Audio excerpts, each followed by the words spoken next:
اللہ تعالیٰ نے جو دین سیدنا آدم علیہ السلام کو دیا تھا، جو دین سیدنا آدم علیہ السلام لے کر آئے تھے، سیدنا نوح علیہ السلام جو دین لے کر آئے تھے، اس دین کو مکمل کیا ہے میرے اور آپ کے آخری نبی جناب محمد رسول اللہ صلی اللہ علیہ وسلم کا۔ یہ دین چلتا رہا، سیدنا ابراہیم بھی اسی دین کی تبلیغ کرتے رہے، سیدنا اسماعیل بھی اسی دین کی تبلیغ کرتے رہے، سارے نبی اس دین کی تبلیغ کرتے رہے، لیکن دین مکمل نہیں ہوا تھا۔ یہ دین مکمل ہوا ہے تو میرے اور آپ کے نبی جناب محمد رسول اللہ صلی اللہ علیہ وسلم کا۔ یہ دین اللہ کے نبی صلی اللہ علیہ وسلم نے اپنی 23 سالہ زندگی کے اندر اس دین کو مکمل کیا ہے۔ اس 23 سالہ زندگی کے اندر اللہ کے نبی صلی اللہ علیہ وسلم نے بہت ساری تکلیفیں برداشت کی، اپنے وجود مقدس، اپنے جسم مبارک کا لہو لہان کرایا۔ اس جسم کے ساتھ لوگوں نے برا سلوک کیا، لوگوں نے طعنے دیے، لوگوں نے گالیاں دی، لوگوں نے تکلیف، اللہ کے نبی کو تکلیفیں دی، مصائب سے گزرنا پڑا اللہ کے نبی صلی اللہ علیہ وسلم کو۔ پھر اللہ کے نبی نے اس دین کو خدا کی مخلوق تک پہنچایا۔ 9 ہجری کو اللہ کے نبی صلی اللہ علیہ وسلم نے آخری حج کیا ہے، جس کو حجۃ الوداع کہا جاتا ہے۔ اس کے بعد اللہ کے نبی صلی اللہ علیہ وسلم نے اور کوئی حج نہیں کیا، صرف ایک ہی حج کیا اللہ کے نبی صلی اللہ علیہ وسلم نے۔ اس کے بعد اللہ کے نبی صلی اللہ علیہ وسلم پر موت آ گئی۔ اس خطبے کے اندر اللہ کے نبی نے یہاں ایک خطبہ دیا تھا، جس خطبے کو حجۃ الوداع کا خطبہ کہا جاتا ہے۔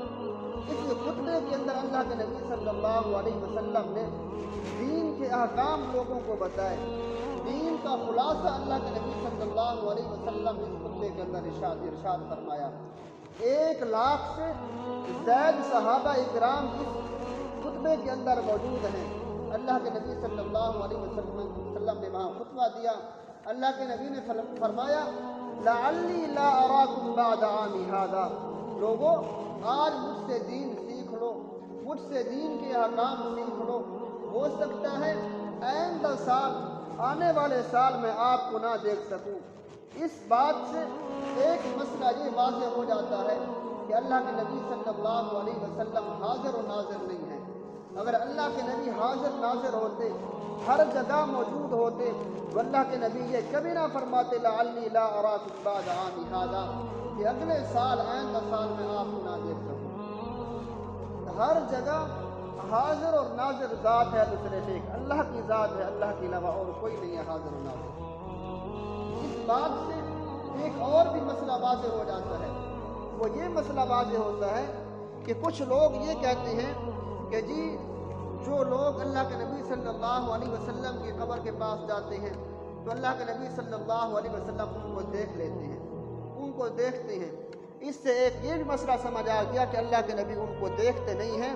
اگر اللہ کے نبی دیکھتے تو اللہ کے نبی یہ کبھی نہ کہتے کہ آئندہ سال میں آپ کو نہیں دیکھ سکوں گا۔ اللہ کے نبی صلی اللہ علیہ وسلم پر وہاں ایک آیات مبارکہ اللہ تعالی نے نازل کی ہے، جو میں نے خطبے کے اندر آپ کے سامنے وہ آیات مبارکہ تلاوت کی ہے۔ اللہ فرماتے ہیں، الیوم اکملت لکم دینکم واتممت علیکم نعمتی ورضیت لکم الاسلام دینا۔ آج کے دن اللہ فرماتے ہیں میں نے دین کو مکمل کر دیا ہے، اب دین مکمل ہو گیا ہے، دین کے احکام مکمل ہو چکے ہیں، اسلام مکمل ہو چکا ہے، شرعیت مکمل ہو چکی ہے۔ اب کسی نئے نبی نے نہیں آنا، اب کسی نئی کتاب نے نہیں آنا جو آ کر لوگوں کو دین سکھائے گی، لوگوں کو آ کے دین بتائے گی۔ اب دین مکمل ہو چکا ہے۔ وَأَتْمَمْتُ عَلَيْكُمْ نِعْمَتِي، اور اللہ تعالیٰ نے اپنی نعمت بھی لوگوں کے اوپر پوری کر دی ہے۔ وَرَضِيتُ لَكُمُ الْإِسْلَامَ دِينًا، اور اللہ نے لوگوں کے لیے دین اسلام کو پسند کر دیا ہے کہ یہی دین اسلام لوگوں کے لیے اچھا دین ہے۔ اللہ کے نبی صلی اللہ علیہ وسلم کی زندگی میرے لیے بھی اور آپ کے لیے بھی بہترین نمونہ ہے۔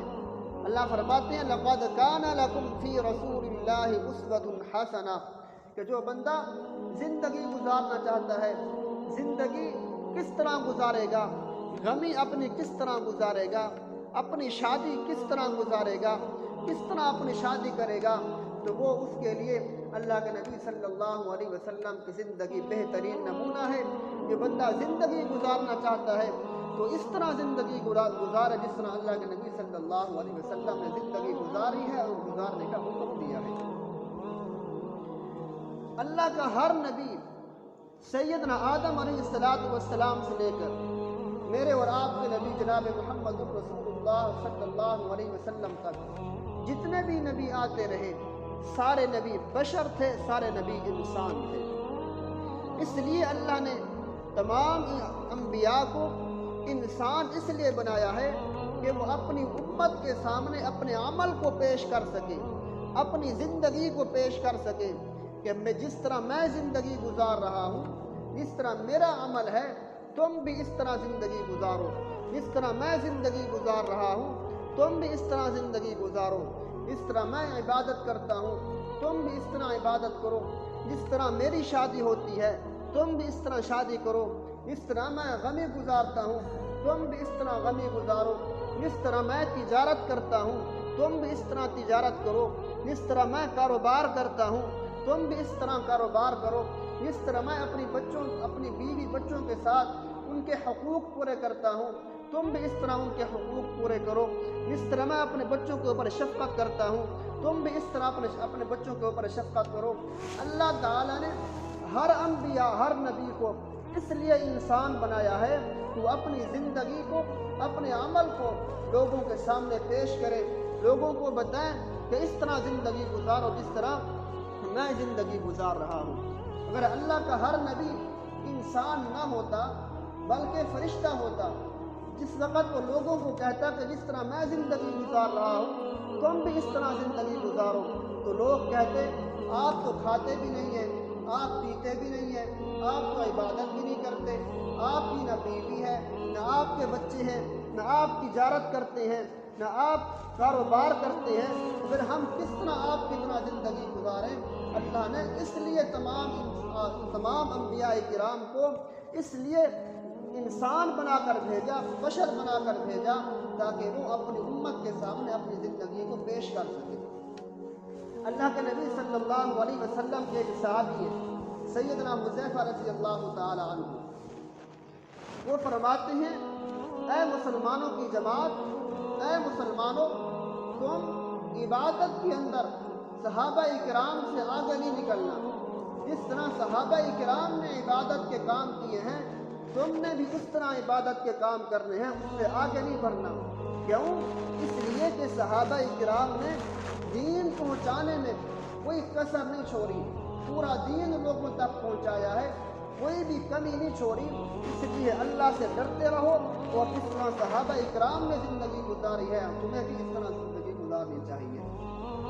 اگر ایک بندہ کوئی ایسا کام کرتا ہے، کوئی ایسا عمل کرتا ہے جس کو رسول اللہ صلی اللہ علیہ وسلم نے وہ کام نہیں کیا، اللہ کے آخری نبی جناب محمد رسول اللہ صلی اللہ علیہ وسلم کے ایک صحابی نے بھی اس کو نہیں کیا، تو کوئی اور بندہ اس کام کو کرنا چاہتا ہے، اس کام کو وہ دین سمجھتا ہے، دین کا حصہ سمجھتا ہے، اور اس کے کرنے پر وہ ثواب سمجھتا ہے کہ مجھے نیکی ملے گی، تو یہ کام وہ دین نہیں ہوگا بلکہ وہ بدعت ہو جائے گا۔ جو بدعتی ہوتا ہے تو جب وہ بدعت کرتا ہے تو اس کے اوپر اس کو نیکی نہیں ملتی بلکہ اس کو گناہ ملتا ہے بدعت کے اوپر۔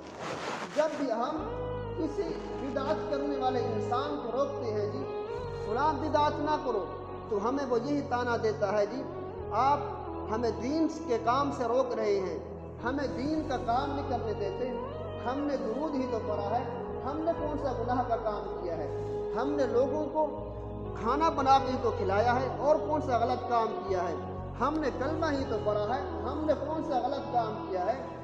نیکی اور دین کا کام وہ ہوگا جو اللہ کے رسول صلی اللہ علیہ وسلم نے کیا ہے، کرنے کا حکم دیا ہے، اور صحابہ کرام نے بھی کیا ہے۔